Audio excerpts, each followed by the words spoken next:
Combien d'entre nous ont déjà été freinés par la peur de ne pas avoir de départ parfait?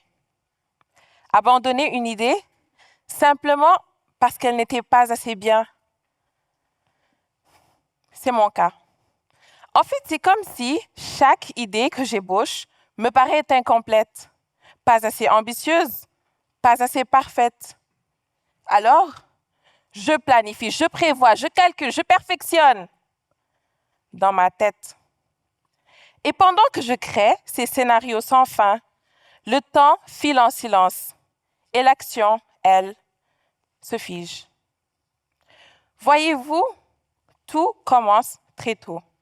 De cet enfant qui veut faire le plus beau des dessins, mais n'étant jamais satisfait, finit avec une feuille blanche. À cette personne âgée qui, au bout de sa vie, se dit « si seulement j'avais essayé ». En passant par cet adulte qui repousse constamment ses projets, attendant toujours le bon moment, jusqu'à ce que des années soient passées. À tous les stades de la vie, cette quête de perfection, cette quête du mieux, devient notre ennemi. Le mieux est l'ennemi du bien. C'est une locution que nous connaissons tous et qui traverse les siècles. Venant initialement de Montesquieu, Voltaire l'a reprise dans son ouvrage La Bégueule en 1772. Et pourtant, elle est plus d'actualité aujourd'hui que jamais.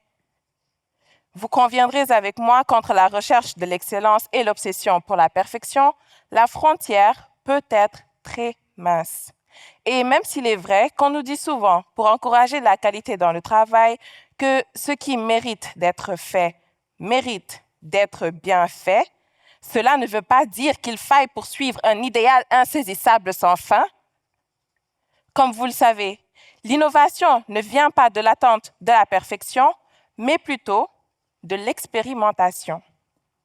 Imaginons si Marie Curie avait repoussé ses expériences encore et encore, cherchant le protocole sans faille. Ou si Cheikh Anta Diop avait attendu que ses recherches sur l'histoire de l'Afrique soient assez bien acceptées avant d'oser les publier.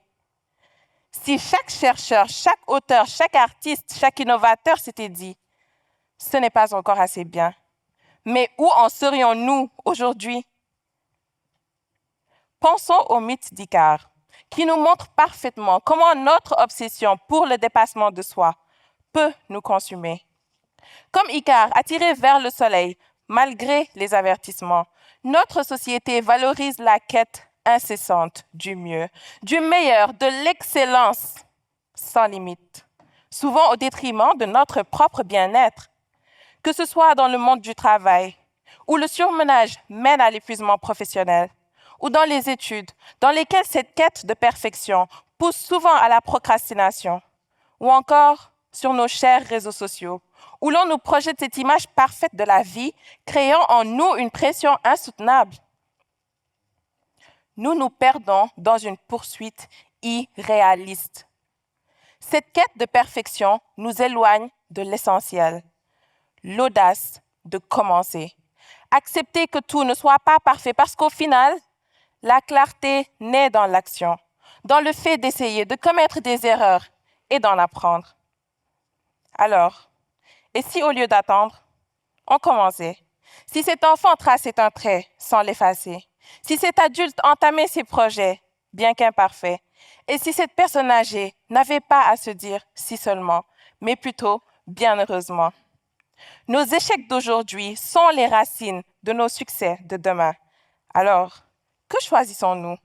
Attendre, hésiter, perfectionner sans même commencer, encore et encore? Ou comprendre enfin que le mieux n'est pas un sommet à atteindre, mais une barrière à dépasser? Ne laissons pas cette quête de perfection transformer nos rêves d'aujourd'hui en regrets de demain, car le mieux est bel et bien l'ennemi du bien.